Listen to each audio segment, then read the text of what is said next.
Hagupit ng bagyong Wifa, naramdaman sa China, Hong Kong, Vietnam at South Korea. Isang sasakyan, tinangay ng baha at nahulog sa sapa. Ilang bahay sa tawi-tawi na sira dahil sa matinding baha. Matinding ulan sa Pilipinas, hindi na natatapos. Sa sunod-sunod na malakas na ulan dahil sa habagat, isa na namang krisis ang lumutang mga kalsada, lubog sa tubig, mga sasakyan, hindi makadaan at mga pasahero stranded. Dahil sa matinding pag-ulan na dala ng southwest monsoon, biglang naging swimming pool ang mga pangunahing daan sa Metro Manila. Commonwealth Avenue waist-deep na ang baha, Espanya Boulevard hindi madaanan.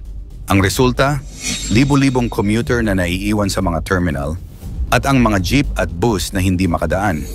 Gaano kalala ang sitwasyon? Ano-anong lugar ang lubog sa baha dahil sa walang tigil na pag-ulan?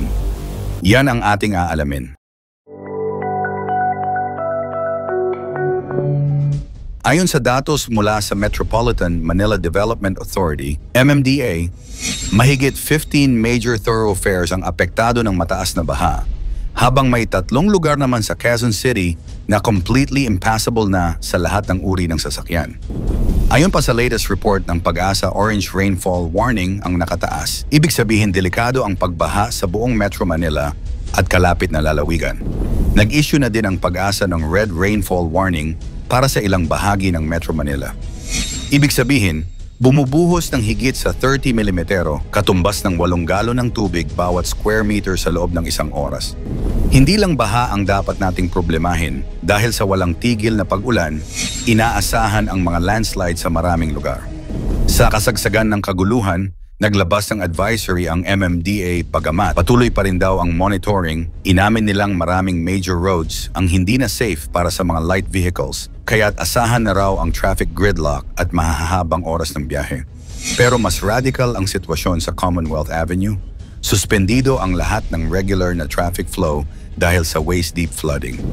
Ayon sa report ng traffic enforcers, may mga sasakyan mula sa Fairview na biglang na-stuck sa baha habang ang iba naman ay pinilit pang dumaan. Sa patuloy na mabibigat na ulan tulad ng dulot ng Tropical Storm Krising at habagat nitong mga nakaraang araw, hindi lamang baha ang naging problema ng mga Pilipino, kundi maging ang mga landslide na nagdulot ng takot sa mga komunidad, lalo na sa mga prone areas. Ayon sa NDRRMC, 2 tao na ang napatunayan ng namatay dahil sa masamang panahon, habang may 3 iba pang kaso ng pagkakamatay na patuloy pa nilang verify. May 1 tao ring na-injured, habang 4 pa ang kinukumpirma pa at 7 tao pa ang nananatiling missing. Isang 60 anyos na lalaki naman ang napatay matapos ang kanyang MPV ay madala ng malakas na agos ng baha at nahulog sa isang sapa sa Caloocan City kagabi. Natagpuan ang kanyang bangkay sa ilalim ng Sampaguita Bridge sa Barangay Bagong Silang bandang 10:00 ng umaga nitong Martes. Ayon sa pamilya ng biktima, kasama niya ang kanyang employer nang mangyari ang insidente bandang 7:00 ng gabi. Nakipag-ugnayan pa sila para humingi ng rescue mula sa barangay, ngunit kalaunan ay nawala na rin ang impormasyon mula dito. Ang nasabing MPV ay natagpuan rin sa Durian Bridge, 1 oras matapos itong mahulog sa bahagi ng Doña Aurora Street sa Cameron. Mula rito lumabas sa ulat na ang agos ng baha ang nagtulak hanggang sa mas malayo itong lugar. Ang kabuuang epekto ng bagyo at habagat ay umabot sa mahigit 800,000 katao sa 16 regions na nagpapakita ng lawak ng pinsalang dulot ng patuloy na ulan. Ang sitwasyong ito ay nagpapaalala sa mga kababayan natin na ang climate change ay patuloy na nagdudulot ng mas malakas at mas destructive na weather patterns. Kaya mas kailangan natin ng mas matatag na disaster preparedness at infrastructure para protektahan ang mga sariling buhay at kabuhayan. Ang malakas na pag-ulan na dulot ng Tropical Storm Krising at Southwest Monsoon ay nagdulot ng malawakang pagbaha sa Luzon, kasama na ang Metro, at maraming pamilya ang napilitang mag-evacuate dahil sa panganib ng landslide sa mga lugar na mataas ang risk. Sa mga probinsya tulad ng Pangasinan, mahigit 40 na mga barangay ang naapektuhan ng flash floods at libu-libong residente ang na-displace, habang sa Cordillera Region naman, mahigit 7,000 pamilya ang naapektuhan ng tuloy-tuloy na ulan at landslide. Ang karanasan na ito ay nagpapaalala sa mga dating trahedyang landslide sa bansa na kumuha ng maraming buhay. Matatandaan na ilang major flooding events tulad ng Ondoy, Habagat 2012, At Ulysses ay una nang nag-cause ng ganitong kalakihang disruption sa Metro Manila, lalo na sa mga low-lying areas. Ang Typhoon Ondoy noong 2009 ay naging isa sa pinakamalaking trahedya na nagdulot ng 665 fatalities at naging dahilan ng pagkamatay ng 465 na mga tao at pagkaka-injured ng 207 pa, habang 54,300 bahay ang nasira dahil sa matinding pagbaha na umabot hanggang second floor ng mga gusali sa Marikina at iba pang lugar sa Metro Manila. Samantala, ang Habagat 2012 naman ay pumatay sa 109 na tao at nagsira sa mga ari-arian na nagkakahalagang 3 billion pesos. At mahigit 250,000 tao ang napilitang mag-evacuate dahil sa baha na tumaklob sa mahigit 1/3 ng metro. Hindi rin mawawala sa alaala ang Typhoon Ulysses noong November 2020 na kumuha ng 102 na buhay at may 10 pa ring nawawala, kasama ang 20.2 billion pesos na damage sa properties. At sa Marikina City pa lang ay umabot na sa 40,000 bahay ang partially or completely submerged. Ang mga trahedyang ito ay patunay na hindi pa rin handa ang Pilipinas sa ganitong klaseng kalamidad at kailangan pa ng mas maayos na flood control systems at disaster preparedness para maiwasan ang paulit-ulit na trahedya sa mga kababayan natin. Habagat versus Bagyo, ano ba talaga ang pinagkakaiba? Ayon sa Pag-asa, ang 3 araw na tuloy-tuloy na ulan ay dulot ng Southwest Monsoon o habagat, hindi bagyo. Ipinahayag ng Weather Bureau na may enhanced Southwest Monsoon na nagdudulot ng persistent, heavy rains sa Luzon. Pero ang tanong ng mundo, ano ba talaga ang pinagkakaiba ng habagat sa bagyo at bakit parang mas matindi pa ang epekto? Ayon sa latest briefing, seasonal weather pattern ng habagat magtatagal mula June hanggang September.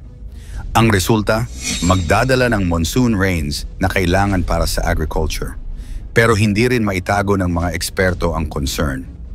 Habang natural phenomenon nga ang habagat, baka naman mas tumitindi na rin ang impact nito dahil sa climate change at poor drainage systems. Bago pa man mag-peak season ng monsoon, inaalala na ng mga weather specialists ang potential ng mas malalang flooding. Tinawag pa nila ang current situation na urban flooding crisis. Tila hango sa mga mas malalaking bansang nararanasan din ang ganitong problema. Ayon sa mga meteorologist, ito ay seasonal pattern na pwedeng tumagal ng buwan at wasakin ang normal na buhay ng mga tao, pero hindi ito bagyo na may mata at specific na landfall area. Pero teka, hindi basta-basta tumitigil ang ulan.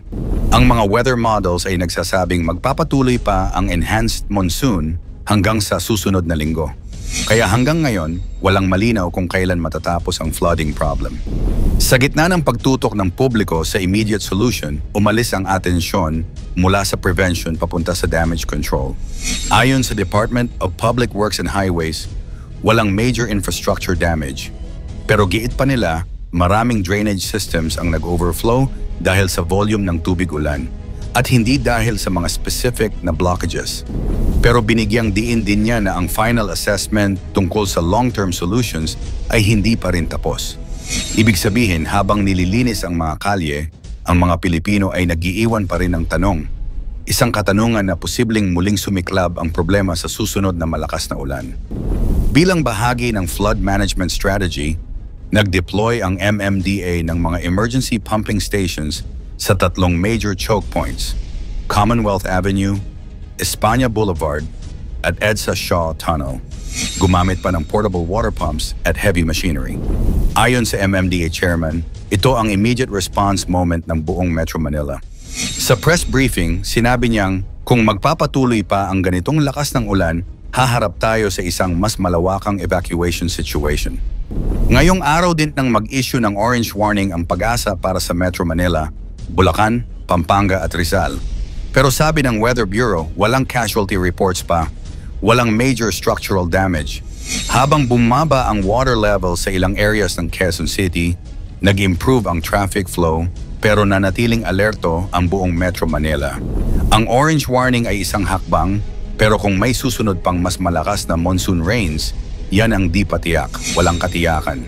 Habang tuloy-tuloy ang ulan at posibleng ma-stranded ang libu-libong commuter, hindi pa rin ma-predict kung kailan matatapos ang enhanced monsoon. Inaasahan ito ng weather experts, pero mariing binabalaan ang publiko na maghanda pa rin. Habang hindi pa tumutuyo ang mga kalsada, mananatiling nakabitin sa alanganin ang buong Pilipinas. Sa walang tigil na ulan dahil sa habagat, bakit malabagyo ang lakas nito? Mas lumalala na kaya talaga ang climate change? Ikomento mo naman ito sa ibaba. Huwag kalimutang i-like at i-share. Maraming salamat at God bless.